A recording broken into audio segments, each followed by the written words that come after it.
बचपन से ही हमें स्कूल में पढ़ाया जाता है एल्बर्ट आइंस्टाइन इस दुनिया के सबसे बुद्धिमान व्यक्ति थे और उनके जितना ज्ञानवान कोई पैदा नहीं हुआ।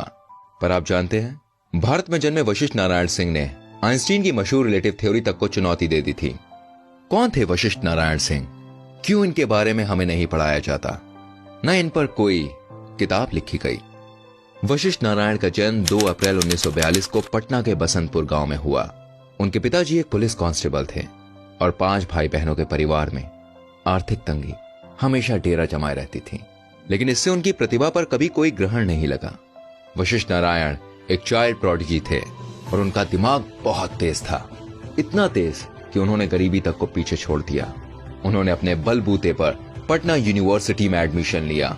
यूनिवर्सिटी में एडमिशन लेने से पहले लोग सिर्फ उन्हें एक होशियार स्टूडेंट मानते थे, पर यूनिवर्सिटी में कुछ ऐसा हुआ जिसने सबको चौंका दिया। दरअसल वो मैथ्स में अपने क्लास के ही नहीं, अपने सीनियर्स के भी सवाल सॉल्व कर देते थे। कॉलेज के प्रिंसिपल डॉक्टर नागेंद्र नाथ, जो खुद एक मैथ्स के प्रोफेसर थे, भाई वो वशिष्ठ से काफी परेशान थे, क्योंकि वशिष्ठ मैथ्स की क्लास में अपने टीचर से अजीबोगरीब सवाल पूछते थे और उनके टीचर्स को भी नहीं आता था, और टीचर के गलत पढ़ाने पर वो अपने टीचर को डांट तक देते थे। तो डॉक्टर नाथ ने वशिष्ठ नारायण को सबक सिखाने के लिए उनका एक अलग एग्जाम लिया। उन्होंने एक ऐसा पेपर सेट किया जो वशिष्ठ को कभी पढ़ाया ही नहीं किया। पर जब डॉक्टर नाथ ने पेपर चेक किया तो उन्हें अपनी आंखों पर विश्वास नहीं हुआ। दोस्तों, वशिष्ठ नारायण सिंह ने न सिर्फ उन सभी सवालों के सही जवाब दिए, बल्कि सवाल के जितने संभव तरीके थे उन्हें सभी तरीकों से सॉल्व किया। इसके बाद वशिष्ठ के लिए यूनिवर्सिटी के नियम बदल दिए गए और वशिष्ठ को पहले साल से BSc maths honours final year में प्रमोट किया गया। सीधा फाइनल ईयर में आने के बावजूद उन्होंने डिस्टिंक्शन से क्लास में टॉप किया। कॉलेज में अपने दूसरे वर्ष के अंत तक उन्हें एमएससी मैथ्स अंतिम परीक्षा देने की अनुमति दी गई। एमएससी फाइनल ईयर के सबसे होनहार बच्चे ने कॉलेज ड्रॉप कर दिया, इस डर से कि उसका टॉप रैंक वशिष्ठ नारायण सिंह को प्राप्त हो जाएगा।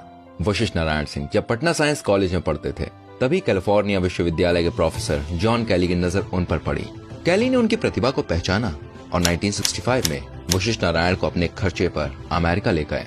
साल 1969 में उन्होंने कैलिफोर्निया यूनिवर्सिटी में पीएचडी की और अब वो डॉक्टर वशिष्ठ नारायण बन चुके थे। पीएचडी के बाद डॉक्टर वशिष्ठ नारायण सिंह ने स्पेस ऑर्गेनाइजेशन नासा ज्वाइन किया और 1969 में नासा का अपोलो मिशन लॉन्च हुआ।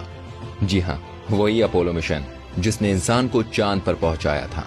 इस मिशन के दौरान कंप्यूटर्स कुछ देर के लिए बंद हो गए थे। तब वशिष्ठ नारायण सिंह ने ही एक गणित लगाकर एक हिसाब निकाला और जब कंप्यूटर्स चालू हुए तो वशिष्ठ और कंप्यूटर का कैलकुलेशन एक ही था। 1973 में उन्होंने भारत आकर शादी कर ली और फिर अपनी पत्नी के साथ अमेरिका वापस चले गए।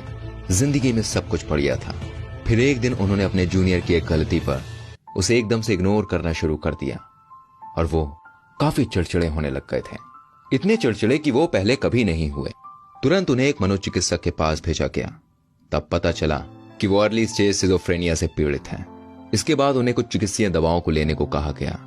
उन्होंने ये बात अपनी बीवी तक को नहीं बताई, पर कुछ समय बाद उनकी बीवी को इनकी आदतें कुछ अजीब लगने लगी और इनकी बीवी ने उन्हें एक दवाई लेते हुए देखा।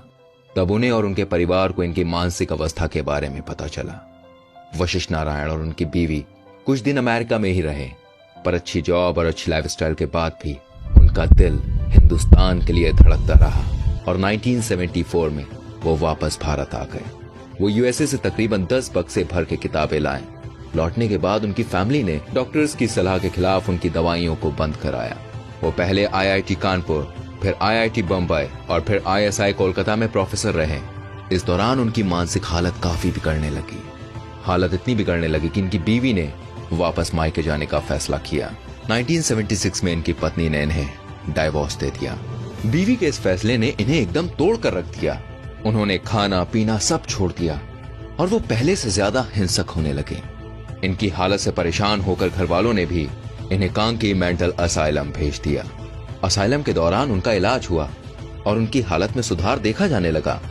फिर 1990 में इनके पिता का देहांत हो गया और अंतिम संस्कार के लिए इन्हें असाइलम से पैरोल पर छोड़ दिया गया।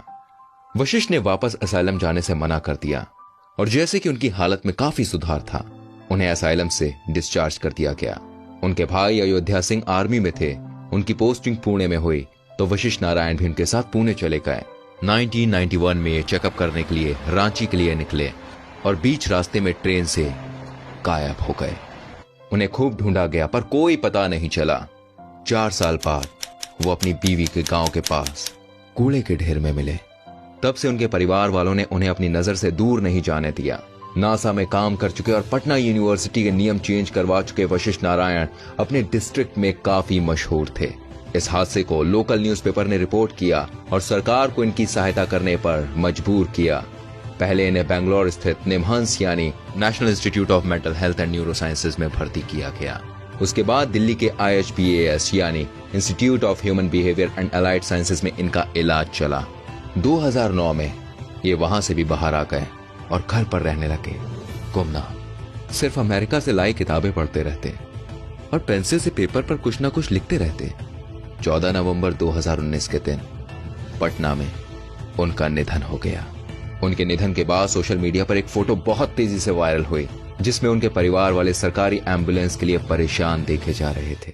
फोटो वायरल होने पर बिहार सरकार ने अपनी इमेज को बचाने के लिए सरकारी एम्बुलेंस मुहैया कराई और इनका अंतिम संस्कार राजकीय सम्मान के साथ हुआ। वशिष्ठ नारायण सिंह को गणितज्ञ जॉन नैश के साथ रख कर देखा जाता है। जॉन नैश को भी सिजोफ्रेनिया नाम की एक बीमारी थी। बस फर्क यह है कि जॉन नैश का इलाज हो सका और वशिष्ठ नारायण सिंह का नहीं हुआ। वशिष्ठ नारायण सिंह एक ऐसे व्यक्ति थे जिन्होंने समय समय पर अपने एक्स्ट्रा ऑर्डिनरी होने का प्रूफ किया, पर कमजोर सुविधाएं, निजी जीवन में समस्याओं, समाज के पागल होने के बोझ ने उन्हें तोड़ दिया। ये इस देश का दुर्भाग्य नहीं तो और क्या है। जो आदमी भारत का नाम पूरी दुनिया में रोशन करने में सक्षम था, उसकी मौत के बाद 2 घंटे तक उनकी बॉडी लेने एम्बुलेंस तक नहीं पहुंची। ये वशिष्ठ नारायण का नहीं बल्कि हमारे देश का नुकसान है। शायद जैसे आज दुनिया एल्बर्ट आइंस्टाइन को याद करती है, कल शायद वशिष्ठ नारायण सिंह को करती। दोस्तों, इस वीडियो को जितना शेयर कर सकते हैं आप उतना शेयर कीजिए, ताकि फिर किसी होनहार के हाल वशिष्ठ नारायण जैसे ना हो। हम कोशिश करेंगे आपके लिए ऐसी और वीडियोस लाने की। फिलहाल चाहेंगे इजाजत। ख्याल रखिएगा।